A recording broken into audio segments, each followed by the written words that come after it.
그것도 안 맞네. 왜 이렇게 사진을 많이 찍으셔서요. 많이 SNS에 좀 알려주십시오. 이게 과연 가능한 일인가. 눈까지 상위에다가 풀러 그냥 따라와 그냥. 자, 다 같이 합장하시고요.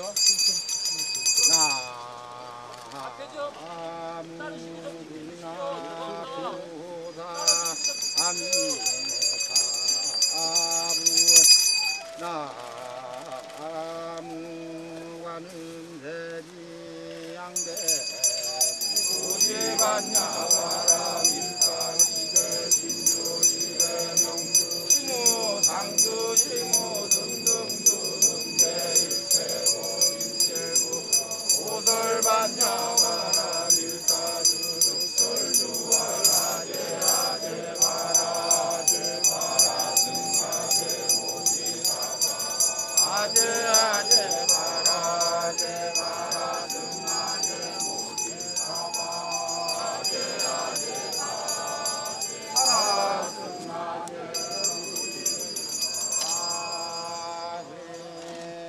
앉아 재령 온다 고려 나무 서방대 교주 무량구 열애불나무하니 다불나무하니 나무하니 다불나무하니 다불나무하니 다불나무하니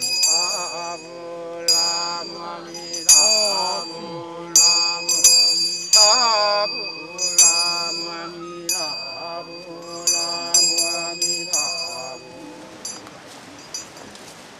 여러분들 평생에 이 자리에 한번 와볼 거라는 생각해 보신 적 없으시죠? 정말 희한한 인연으로 여기를 오시게 됐습니다. 37년 전에 이곳에 장준하 선생님이 무엇 때문에 오셔서 겨우에서 떨어졌다고 판단이 드십니까? 이건 다른 곳에서 타살을 하고 난 뒤에 갖다 버린 장소라고 봐집니다. 제가 와보니까 이제 더 의심의 여지가 없습니다. 권력이 저지른 잘못을 언제라도 한 번이라도 사실이 명백한 증거가 드러나기 전까지 우리가 했다라고 해본 적이 없습니다. 난 이번 장준하 선생님의 유골이 세상 밖으로 나오면서 우리들에게 진실을 밝히라는 엄중한 또 하나의 역사적 사명을 이 자리에 모인 분들한테 저에게 모두에게 짊어져준 집이라고 생각합니다.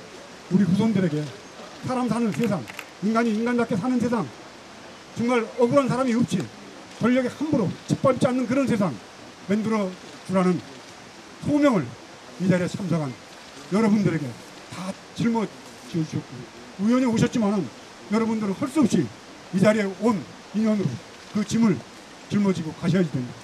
다짐합시다. 정말 좋은 세상 만들어 나갑시다.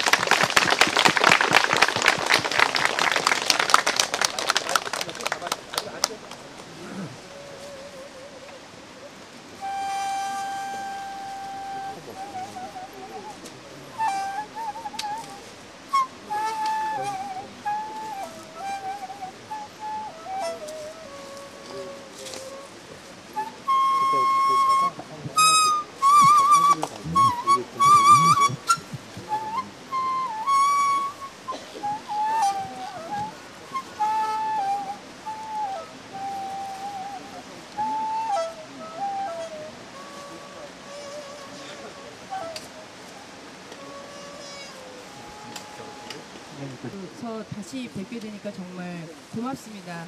더없이 좋은 인연으로 오늘 저도 이 자리 처음 왔고요. 오늘 사실 현장 국감이라고 하고 보도자료를 배포하고 왔는데 아까도 명재 스님께서도 말씀하셨지만 더없이 현장에서 확인하니까 우리가 정말 눈으로도 보지 않고도 직접 그 당시에 있지 않았어도 이 자리에 있는 것만으로도 지금 어느 정도 현장이 파악이 되고 그 75년 8월에 그 날로 다시 돌아갈 수 있을 것 같다라는 생각이 듭니다. 그래서 오늘 여기 이 자리에 계신 분들 더없이 소중한 인연이고요. 그리고 이어서 우리들이 살아남은 이들이 해야 될 다짐들을 새롭게 가져보는 시간을 가졌으면 좋겠고, 또 더불어서 우리 장준하 선생님 걸어오다가 여기가 예전에 75년 8월 10일까지는 민통선 군사작전 지역이었습니다. 그래서 아주 험하죠. 그리고 그로부터 불과 일주일 후에 이 자리에서 돌아가신 것이거든요. 그러니까 여러 가지 추정들과 이것들을 이제 좀 역사의 정설로서 남길 수 있는 그런 것들이 살아남은 자의 책무라는 생각이 듭니다. 그래서 오늘 아까 그 아드님 장호건 선생님 같이 올라오다가 다른 일정 때문에 이제 먼저 내려가셨는데, 지금도 사실은 그 좁은 길에 아직도 이렇게 첩첩산중인데 75년 그 37년 전에 그때는 정말 차도 하나도 없었고 뭐 그 당시 말씀을 많이 해주셨습니다. 그래서 오늘 이 눈으로 보고 또 선생님의 어떤 그런 말씀, 가르침, 어떤 느낌 이런 것들을 역사의 정설로서 남기기 위해서 우리 모두가 좀 최선을 다해서 끝까지 좀 뛰어야 될 것 같습니다. 고맙습니다.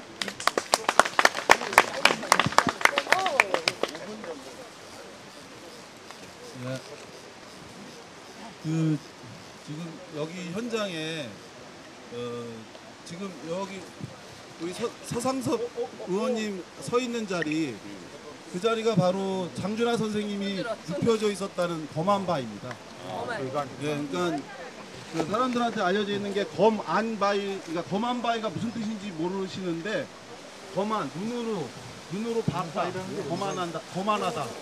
그래서 그 눈으로 검사한 거, 무검은 칼로 째는 거고, 검안은 눈으로만 보고 촉진, 손으로 만지는 건데, 장준하 선생님이 이 위로 약 300m 정도 올라가셔서 보이는 벼랑에서 장 선생님이 이렇게 쓰러져 계셨어요. 저기는 사망 현장이라고 우리는 부르지 않았습니다. 사체가 발견된 현장. 그러니까 저기서 사체가 발견된 건 사실이지만 저기서 장 선생님이 숨졌다는 것은 정확치 않기 때문에 우리는 저기가 사망 장소가 아니라 사체가 발견된 장소, 그리고 사체가 발견돼서 내려온 후에 바로 지금 저 서상섭 의원님이 계신 그 자리에다가 장 선생님이 눕혀져 있었던 겁니다. 아까 전에 제가 보니까 여기 밑에 파란 갑바가 있는, 이 땅에 지금 박혀져 있었는데, 사실은 이 검안 바위가 어딘가를 놓고도 많은 논란이 있었어요. 여기서 직각으로 올라가서 나타나는 벼랑이 바로 장 선생님이 사체가 발견된 장소라고 돼 있으니까. 근데 일기위원회 조사 때는 이게 아니라 저 위쪽 어디에 있는 바위가 검안 바위라고 잘못 확인됐었어요. 근데 장호성 선생, 유족의 둘째 아들인 분과 다시 한번 저희가 조사를 하러 왔는데, 조사를 하러 오니까 장호성 선생님이 얘기하실 뭐냐면, 자기가 가면 틀림없이 그 자리를 확인할 수 있다. 어떻게 찾을 수 있냐? 자기가 당시에 사건이 일어나서 왔을 때 여기를 절대 내가 잊어먹지 말아야지 라고 생각하고 푸른색 갑바를 잘라서 그것을 나무 기둥에다 묶어놨다. 가면 분명히 그 갑바가 있을 거다라고 했는데, 와보니까 진짜로 한 나무에 그런 푸른 갑바가 굴려져 있었고, 그래서 봤는데 아까 저 밑에 지금 무슨 푸른 갑바 하나가 찢어서 떨어져 있는데 그게 바로 그 갑바입니다. 그래서 그걸로, 아니요, 그게 아니고 저 뒤에 있어요. 그걸로 해서 저희가 이 검안 바위를 확인했고, 그리고 직각으로 올라가 보니까 바로 지금 사체가 발견된 현장이다, 이런 겁니다. 75년 8월 17일 그날 장준하 선생은 여기서 더 올라간 지점에서 저기 식사 자리라고 하는 곳으로 간 거죠. 여기를 더 지나간 겁니다. 원래는 일로 더 쭉 올라갔고, 지금 올라오시면서 선생님들은 왔다 갔다 하면서 이렇게 오셨잖아요. 사실은 여기는 그때 당시에 왔다 갔다 하는 거리가 아니라 이 길로만 오셨습니다. 장 선생님은 이 길로만 오셨고, 그러면 여기가 길이 이렇게 안 좋은데 어떻게 왔냐고 생각하시잖아요. 75년도 당시에는 이 길이 매우 좋았습니다. 거의 그 아주 평탄한 길이라고 생각하시면 돼요. 왜 그러냐면 위로 올라가면 내약사라고 하는 마을이 있어요. 마을 사람들의 아이들이 초등학교를 갈 때 이 길로 향해서 저 밑에 있는 학교를 간 거예요. 이 길 말고는 삥 돌아서 가는 길이 있기 때문에 안 됐기 때문에 만약 길이 비 때문에 흐려지거나 나빠지면 마을 주민들이 공동작업으로 이 길을 늘 관리했다는 겁니다. 그래서 이 길이 굉장히 좋았는데 이렇게 해서 장 선생님은 이 길로만 쭉 올라왔다가 마지막으로 확인된 건 75년 8월 17일 낮 12시까지가 장 선생님이 이 세상에 생존해 있다는 것을 확인한 유일한 내용입니다. 그리고 장 선생님은 1시에 이 위에서 숨진 채 발견된 겁니다. 그 1시간 사이에 비밀을 캐기 위해서 우리는 37년간을 지금 싸우고 있는 겁니다. 우리가 지금 제가 이 사건의 마지막 조사관으로서 말씀드릴 수 있는 건 우리가 지금 그 진실에 상당히 많이 접근해 있다라는 겁니다.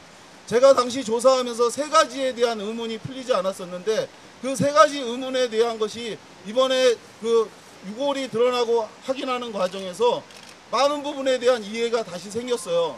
근데 이것을 제가 이야기하거나 말은 하지 않을 겁니다. 앞으로도. 왜냐하면 이것은 재조사를 통해서 국가 차원의 재조사를 통해서 규명돼야 될 의혹이라고 저는 생각하고 있어요. 일반인들이 얘기하고 말하고 떠들고 하는 이런 걸로는 저는 이게 조사가 될 수 있는 사안이 아니거든요. 다만 제가 얘기하는 이유는 지금까지 제가 이 사건에 대해서 이야기하고 있는 이유는 하나입니다. 제가 조사해서 보낸 국가기록원으로 보낸 자료가 70년 비공개로 결정이 됐어요. 그래서 지금 이 기록을 사람들이 볼 수가 없어요. 저는 처음에 저한테 이걸 물어보는 기자들한테 다 얘기해 줬어요. 국가기록원에 그 자료가 있으니 그걸 보고 확인해라.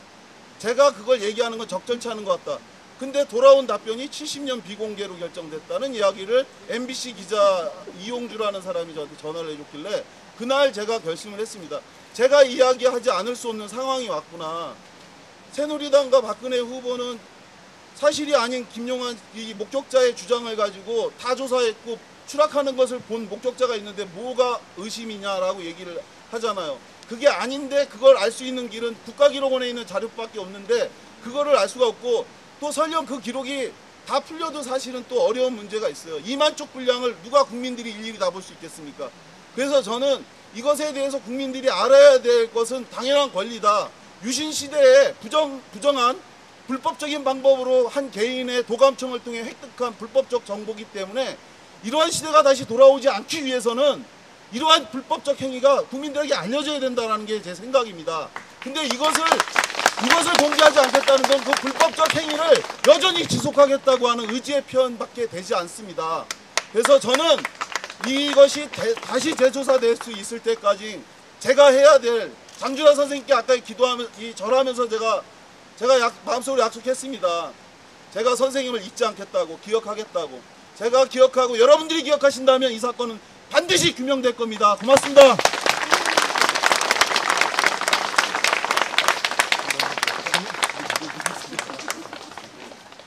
공양을 해주셨는데 게다가 소리 공양을 해주셨죠. 연불 소리, 범패 소리 다 소리로 영혼에 공양을 하는 겁니다. 돌아가신 분들. 아직 제목도 못 붙였습니다. 유신의 추억. 그래서 좋고요. 유신의 추억 좋다. 또 네, 그렇습니다.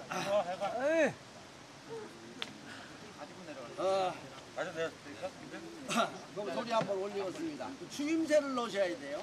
얼씨구. 네, 장준하 선생님도 아마 추임새 넣어주실 겁니다. 얼씨구. 그렇지. 추임새 넣어. 유신이라 하는 것은 1972년 지금으로부터 40년 전 박정희 독재 정권이 영구집권을 획책하여 공신 대통령을 선출하는 유신 헌법을 선포한즉 헌정을 누린 파괴하고 민주주의를 학살시킨 하무게 공포시대라. 요놈들이 비상계엄이다, 긴급조치다, 별수단들을 다 꺼내놓는 걸 보니 요놈들이 저 겁이 나도 판단이 났던 모양이로. 그렇지. 이놈들이 이 어마어마 무시무시한 긴급조치를 내렸는데 요 긴급조치를 하나도 안 무서워한 사람들이 있어요. 나 긴급조치 그냥 맨몸으로 막 대든 사나이들이 있었으니 그가 바로 장준하 선생과 백기환 선생이다. 그렇지. 이 민주투사 장준하 선생과 이 독재자 박정희 대통령 일제치하 식민지 시절 거의 같은 시기에 태어났을 때 이분들 살아오신 역정은 달라도 너무 달랐겠다. 그렇지. 장준하는 일제치하 강제징병 당했는지 박정희는 일본군에 자진해서 입대하고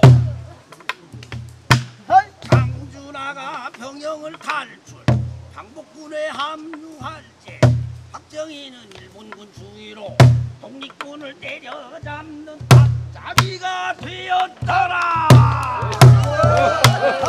장준하가 불철주야 독립운동에 매진할 때 박정희는 진충보고 일왕에게 충성한 즉 다카키 마사오 오카모토 미노루 이것이 다 박정희의 창시 개명한 이름이로구나. 장준하는 해방이 되자 진일매국 반역자들을 청산하고 나섰거나 박정희는 자기 행적을 감쪽같이 숨기고 남로당 불악지로 군도생하였구나. 장준하가 사상계를 창간하여 민족의 앞날을 설계할 때 박정희는 사상 전향 자기 살 길 도모하고 장준하가 이승만 독재에 강력하게 항거할 때 박정희는 이승만 밑에서 강력하게 출세. 장준하는 4.19 혁명을 적극 지지하였거나 박정희는 5.16으로 대타를 성공시켰구나. 박정희가 폭력적이고 매국적인 한일협정을 앞장선 박정희가 폭력적이고 매국적인 한일협정을 추진하니 장준하가 앞장서서 한일협정 반대. 박정희가 명분 없는 월남 파병을 강행하자 장준하가 다시 나서서 월남 파병 반대. 박정희가 쉬지 않고 국정부패를 일삼으니 장준하도 쉬지 않고 국정부패 투타. 박정희가 무도하게 권력을 휘두르니 장준하가 결사적으로 독재 권력에 항거.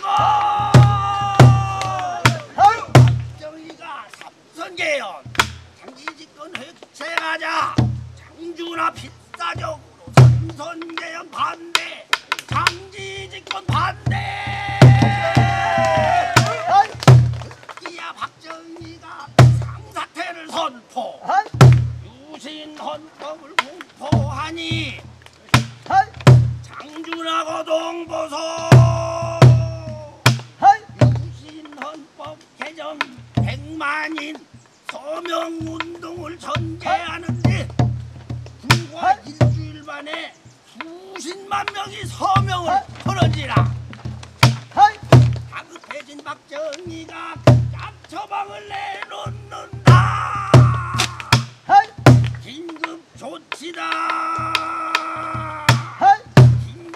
그렇지 1호, 2호, 3호 아니 하나 더 4호다.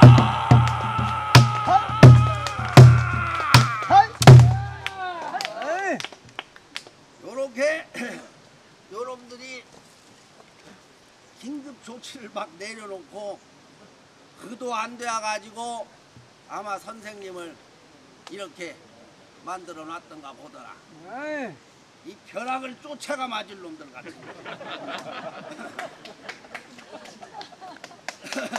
벼락을 그냥 맞지도 않아. 쫓아가서 맞을 놈들. 그렇지. 돌이켜본즉 장준하는 박정희를 너무 잘 알고 있고, 아이고 선생님 이게 판소리다 보니까 존칭 생략이 옳시다. 장준하는 박정희를 너무 잘 알고 있고 박정희는 장준하를 너무 잘 몰랐던 거야. 장준하는 일본군 장교 출신 독재자 박정희 하는 꼬라지를 보면은 그냥 분기가 넘쳐나고, 박정희는 자신의 약점을 샅샅이 알고 있는 광복군 출신 장준하만 생각나면 그냥 심정이 곤두섰던 거야. 그렇지. 그 사람을 두고 역사의 수명이요 시대의 라이벌이라 할 만하겠다. 판소리에 왜 영어 단어가 다 들어갑니다. 라이벌. 민주토사 장준하는 그 이듬해 한여름날 고천의 약사봉 절벽 아래에서 의문의 시체로 발견되고 친일 독재자 박정희는 몇 해 후 궁정동 한가에서 신복인 중앙정보부장 총에 맞아 살해되니 이명의 한 것으로는 사람이 유사하되 한 사람은 평생 독립운동의 민주투사 고단한 돌베개의 일생을 살았어도 후세의 많은 사람들 수왕을 받아 있고 한 사람은 오로지 신양명의 호화방탕 난폭한 독재자의 최후를 마친 바 사람들이 그 무덤에까지 침을 뱉는지라 어떠한 삶이 고귀한 삶인지는 삼척동자도 알릴 뒤야 뒤야 할일 터질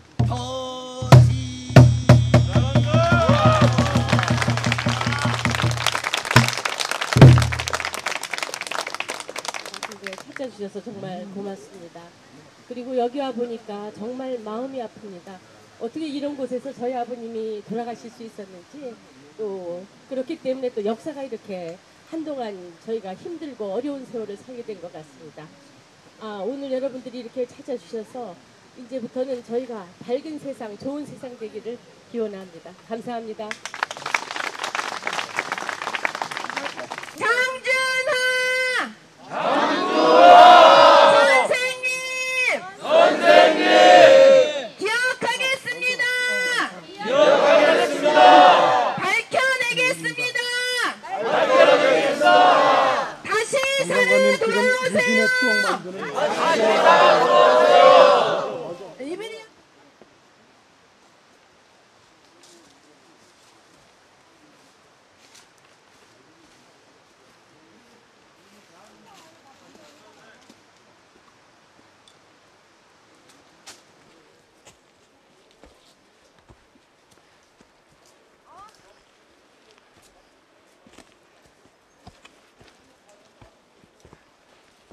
당시에 저는 그 김용환 씨가 유일한 목격자니까 그 양반이 그 녹음해 놓은 게 있었어요.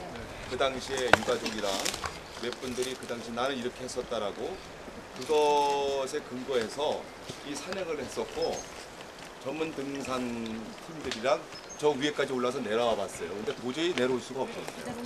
그다음에 저 새로운 사실과 제가 알고 있는 것과 좀 대치되는 건데 소나무가 있다는데 소나무는 어느 소나무인지 모르잖아요. 소나무가 없네 뭐. 근데 어떻게 잡아? 그래서 소나무가 있었는데 그 소나무를 잡다가 미끄러졌다라고 김용환 씨를 기록하는데 이제 우리 조사관님은 또 다른 말씀을 하세요. 보세요.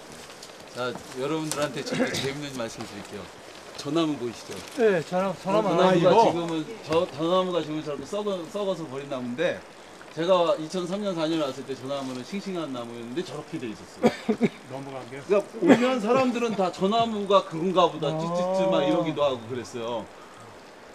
정리하면은 장준하 선생님은 이 벼랑의 높이는 14.7m예요. 장준하 선생님이 추락했다고 하는 것은 족이 어디가 아니고 저 위쪽 어디라고 하는데 그 결론적으로 말씀드리면 의문사위원회에서는 장준하 선생이 실족 추락사 하지 않았다라고 판단을 했잖아요. 그 왜냐하면 장준하 선생은 등산 자체도 하지 않았다. 예. 그런데 서돈양 검사도 그 장준하 선생이 김용환이 얘기하는 것처럼 등산을 하지 않았다라는 건 같은 판단을 했단 말이에요. 왜냐하면 그 시간대로 여기에 올 수가 없다. 물리적으로 30분 남짓 등산하고는 적어도 1시간 반 이상이 걸리는데 그렇게 할 수는 없다. 그건 샌드위치와 커피를 마시면서 찬땀을 나는 시간을 빼고라도 불가능하다. 근데 지난번에 서울방송에서도 마찬가지로 전문 산악인 10명 보고 한번 해보라고 그랬는데 그 사람들 헥헥거리면서 서울방송은 없어요. 그 SBS가 그 9월 1일자 방송한 데에서도 보면 10명 전문 산악인이 이거는 1시간 반 이상 하면 안 된다. 근데 장준하 선생님이 그러면 자기네들은 그렇게 빨리 갈 수 있었다라고 얘기할 수 있는지 모르겠지만 장 선생님은 그때 건강이 안 좋아서 그러니까 걸음이 굉장히 불편했다고 경향신문 이기훈 기자가 같이 왔었는데 그 얘기를 증언을 했었고요. 결과적으로 보면은 여기를 단해를 이렇게 내려왔다 어쩌고 막 얘기하고 말을 하는데 그 사람이 얘기하는 방식은 이거예요. 나무를 잡았다 안 잡았다 하잖아요. 자, 여기서 분명히 제가 말씀드릴게요. 김용환 씨가 75년도에 분명히 얘기했어요. 나무가 휜 걸 봤어요. 옆에서 봤어요. 그럼 문익환 목사가 물어봐요. 그러면 나무를 잡다가 떨어져서 이게 휘면서 떨어졌다는 거죠? 그랬더니 예, 그래요. 그거를 서너 번 반복해서 물어보고 확인해요. 그는 분명히 잡았다고 했어요. 근데 그 사람이 88년도 경찰 재조사 기록에서 이를 전면 부인을 해버려요. 뭐라고 하냐면 자기는 사실 그 나무를 잡았는지 안 잡았는지 못 봤는데 동아일보에 나무를 잡다가 휘면서 추락했다는 걸 보고 알았습니다라고 얘기해요. 그런데 그 기사를 쓴 장봉진 기자에게 확인해 본 결과 무슨 소리냐? 그거는 8월 18일 날 서돈양 검사한테 조사받고 나오는 김용환이 내가 물어봤다. 어떻게 된 거냐 했더니 장 선생이 나무를 잡다가 추락해서 떨어졌다고 해서 내가 그걸 기사로 쓴 건데 내 기사를 보고 자기가 알았다는 게 말이 되느냐 이런 얘기인 거예요. 결론적으로 보면 장준하 선생이 나무를 잡았다. 그러다가 그게 휘어서 추락했다라는 장준하 선생의 실족 추락사의 근거가 되는 것은 없다는 거예요. 그것은 그러니까 모든 얘기의 시작과 끝은 김용환 씨가 봤다라고 하는 건데 그가 본 게 없다는 거예요. 그가 본 게 없다. 나무던 사람이던. 그래서 그는 그 다음에 그래서 어떻게 스펙트럼하고 다양한 팔색조 발언을 하냐면 나무를 잡는데 휘어서 떨어졌다가 한 버전이 있고 뒤에서 내려오는데 이상한 느낌이 들어 돌아보니 장 선생이 없었다. 그리고 또 하나의 버전은 뒤에서 억소리가 나서 돌아보니 장 선생이 떨어지고 있었다. 그러니까 이런 뭐 한 서너 개가 더 있어요. 근데 제가 기억을 다 못하겠어요. 머리가 나빠서. 근데 하여간 여러 가지 버전의 이야기를 하고 있어요. 그가. 그래서 결국은 했는데 그리고 나서 제가 가장 궁금했던 것 중에 마지막으로 한 가지 말씀드릴게요. 제가 그 사람한테 계속 확인하고 싶었던 게 뭐냐면 그러면 거기는 못 내려오는 지역이냐니까 못 내려온대요. 못 내려온다는 거예요. 그럼 선생님은 어떻게 내려왔냐고 그러니까 갑자기 이렇게 그 사람이 하는 말이 머뭇거리더니 하는 말이 그냥 정신없이 내려왔대. 끝. 어떻게 내려왔냐? 정신없이 내려왔다. 말이 안 되는 얘기거든. 여기는 보시다시피 내려올 수 있는 위치가 안 돼요. 저기까지 그 사람이 왔다고 하는데 그는 그날 구두를 신고 왔다고 얘기를 해요. 구두를 신고 여기 왔다는 거. 그러고 나서 여기를 이제 내려왔다고 하는 거잖아요. 근데 그 사람이 전날 네. 산에 가는 걸 알았는데 왜 부르신 거지? 아니 그거 준비를 안 하고 온 거예요. 근데 전날 그래도 내일 산에 가신 걸 알고 상봉동에서 버스를 타고 온 거잖아요. 그 사람이 원래 집이 그러니까 그 사람의 원래 집이 이문동인데 이문동엔 그 등산화가 없었어요. 그 사람은 원래 당진에 있다가 그날 갑자기 올라온 거거든요. 그래서 이걸 준비를 그냥 못 하고 왔다가 그래서 그 사람이 자기가 얘기하는 녹취에 그런 얘기가 나와요. 근데 저는 등반자가 궁금한 게 제가 등반화도 93년도에 없이. 김용환 씨에 의해서 유일한 발언을 했던 양반이 그 양반이니까 그 양반 기록에 의해서 저는 시간을 이거 따져본 거고 도저히 못 온다. 여기 올라오니까 도저히 불가능하다라고 저는 추리를 했던 건데 우리 고상 씨가 얘기한 거가 저 밑에서 헤어지잖아요.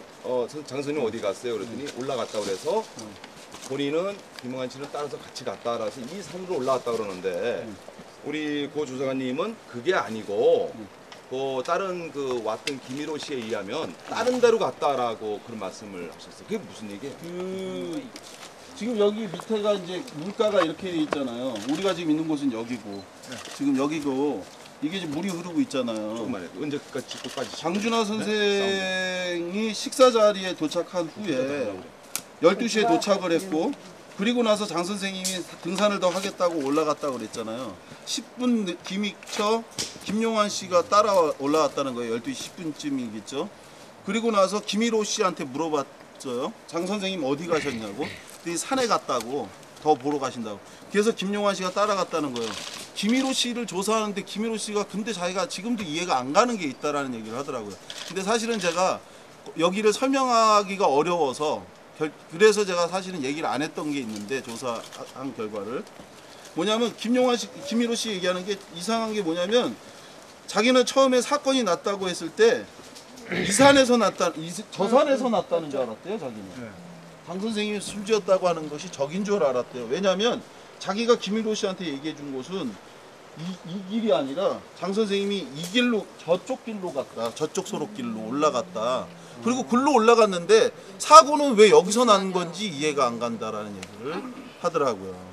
그런데 궁금한 게 그 김용덕 씨하고 김희로 씨는 좀 믿을 만한 분인가요? 그분들에 대한 조사는 아니 제가 조사 기록도 보고 했는데 그분들에 대한 거는 제가 이제 뭐냐면 의심하려면 여지가 있긴 한데 근데 다만 분명한 사실은 뭐냐면요. 그들은 일관되게 그때나 지금까지 똑같이 얘기한다는 거예요. 약간의 진술의 시간 경과로 해서 차이가 있지만 그걸 바로 얘기하면 아 맞다 그랬던 것 같다라고 얘기하는 걸. 그러니까 그들은 일관된 얘기를 해요. 그러니까 이 사건에 관련된 사람들은 전부 다 사실은 다 일관된 얘기를 해요. 김용환 씨만 빼고. 근데 유일하게 또 일관되게 안 맞는 얘기를 하는 분이 딱 한 분이에요. 누구예요? 그게 김용환 씨. 김용환 씨만이 모든 사람이 아니오라고 하는데 그 혼자 얘라고 얘기하는 자, 몇가지 그런 게 있어요. 그리고 또 한 가지가 뭐냐면 그분한테 계속 헷갈렸던 게 뭐냐면 내려왔다고 막 그러니까 그럼 도대체 어디로 왔냐라고 하는 이거 가지고도 이 사소한 문제 가지고도 엄청나게 시간이 많이 걸렸는데 그럼 여기를 딱 정면으로 보면 어디냐라고 물어봤더니 여기라고 그래요. 김용환 씨가 여기까지 왔다고요? 아니요. 아 그럼 조사만 받은 조사하면서 그러니까 김용환 씨는 2001년도에 왔어요. 일기 때. 예, 일기 때 제가 조사하지 않았을 때 그때 양승태 하여간 일기 위원장하고 같이 와서 그래서 그때 당시에 군인을 만난 장소가 어딘지부터 한번 확인해 보자라고 했더니 산속 어디를 들고 다니면서 계속 하다가 못 찾았거든요. 군부대는 어디 있나요? 여기 있어. 아까 전에 들어오는 뭐 어느 부대가 2개가 있는데. 아, 2개가 있습니다. 아니 그러니까 처음에 유지연, 김석태, 그 사람. 그러니까 김일호 씨가 데리고 온 사람은 우리가 오면서 봤던 군부대 있죠. 거기에요. 입구에 우리가 오면서 그 바로 있던 군부대가 있고 그리고 이 지역에 이제 백오 보안부대라고 보안부대가 또 하나 있었던 거고. 어디 쪽에서? 근데 보안부대를 제가 위치를 그때는 확인을 안 했어요. 왜냐하면 보안부대장만 조사를 했어요 제가. 자, 그러면요. 이 높은 데 올라오기에도 힘이 드는데 어떻게 선생님 시신이 여기 처음엔 여기 있었다는 거 아닙니까? 여기에 있는 거를 그만 하나 좀 있다는 거 아닙니까? 그러니까 김용환 씨의 주장은 여기에 이제 선생님이 추락했고 그리고 나서 그 사람 말이 또 그런 게 있어요. 추락하는 걸 봤다라고 하고 뒤를 돌아보니 없어서 그렇다면 밑에 떨어졌겠구나라고 생각을 했다라는 거예요. 근데 그게 말이 안 되잖아요. 사람이 여기서 떨어지면 우당탕캉 소리가 나는데 아무 소리도 안 났다는 식이에요. 그래가지고 그러면 장 선생님을 어떻게 찾았냐 했더니 안 보이니까 떨어졌나 보다라고 생각하고 내려왔다 또 이런 얘기를 해요. 그러니까 어디로 내려왔냐? 그러니까 그래서 어떻게 내려왔냐 하니까 정신없이 내려왔다. 그 정신없이 내려와도 내려오는 길이 있어야 될 거 아니야. 얼마 걸렸냐 했더니 또 한 20분 걸렸대요. 근데 그것도 말이 안 돼. 그럼 또 시간대가 안 맞고 하여간 20분 만에 내려왔다고 그러고 정신없이 내려왔다고 하는데 그렇게 해서 이제 내려오고 나서 그리고 나서 장 선생님을 보고 참 희한하죠. 장 선생님한테 인공호흡을 했대요. 그래서 인공호흡을 그러면 어떻게 했냐 했더니 코를 빨았대요. 그게 무슨 인공호흡인지 모르겠는데. 그건 몰랐을 수 있죠. 그러니까 뭐 하여간 너무 몰랐을 수는 있어요. 몰랐을 수 있는데 너무 웃기는 얘기라서 제가 기억이 나고. 그래. 그리고 나서 이제 그 다음에 일로 자기가 이제 일행들한테 알려야 되겠다 해갖고 내려와서 식사 장소로 뛰어가서 그리고 나서 이제 사람들한테 얘기를 했고 그리고 그때 이제 김일호, 김용덕, 김응식 등이 이제 같이 달려와서 그리고 여기서 이제 보고 그리고 나서 장 선생님을 물로 씻기고 얼굴도 씻기고 막 이렇게 하면서 흔드는데 이미 그때는 사망했더라. 그러니까 그때 김일호 씨가 장 선생님이 시계를 주면서 이 시계가 멎은 시간이 장 선생님이 그 사망한 시간이니 꼭 갖고 있어라. 그 시간이 몇 시냐? 2시 10분. 그럼 2시간이네요. 2시 1시간이 10분. 아니고. 선배는 1시간이 비워. 추락하고 떨어지고 어쩌고 했잖아요. 추락하고 했는데 1시라고 하는 거는 장순하 선생이 추락한 시간이 1시다. 그리고 여기서 뭘 하고 여기서 내려온 시각. 장 선생이 추락한 거 1시. 여기서 내려온 시는데 자기 주장 20분. 여기서 15분을 뛰어 올라가서 사람들한테 얘기하고 그리고 다시 또 이 사람들이 와갖고 여기서 보고 그리고 뭐 하고 이렇게 하고 그 다음에 한 게 그 시간이 몇 시냐? 2시 10분이었다 이 얘기인 거예요. 그것도 역산에서 1시가 나온 거예요? 네? 그것을 그 시간으로부터 역산에서 1시가 추정된 거예요? 아니 그 사람 김용환 씨가 몇 시에 사고가 났냐고 물어보니까 그 75년 8월 20일 날 하는 얘기가 1시라고 얘기했고 88년 경찰 재조사 기록에서 사고가 그럼 난 시간 몇 시냐 1시라고 또 얘기한다니까요. 그래서 1시라고 하는 것이 최초로 확인이 된 거예요. 그 전에는 이제 뭐 1시에서 2시 사이 뭐 이렇게 했던 건데 하여간 그래가지고 하고 그 다음에 장 선생이 추락한 그 테이프를 찾은 게 이제 제가 찾은 거잖아요. 그걸 다 국과수하고 거기다가 보정을 해갖고 그걸 녹취로 하고 이렇게 해서 풀어낸 게 거기에 이제 나오는 게 또 2시 10분 뭐 이렇게 되는 거예요. 그러니까 시간이나 이러는데 시간이나 이런 내용이 다 전제가 있어야지 이게 다 맞아 들어가는 거거든요. 산행을 실제로 했다는 전제가 가능해야 되고 여기로 실제로 추락했다는 전제가 가능하고 그리고 그가 일로 걸어 내려왔다는 전제가 가능한데 사실은 그 전제가 다 무너져 버린 상태이기 때문에 지금 상태에서는 결국은 김용환이 얘기하는 1시라고 하는 거 뭐 이런 것들이 다 안 맞는 거죠. 자 그러면은 좀 뭐 틀린 내용 길게 가봐야 그건 입만 아프고요.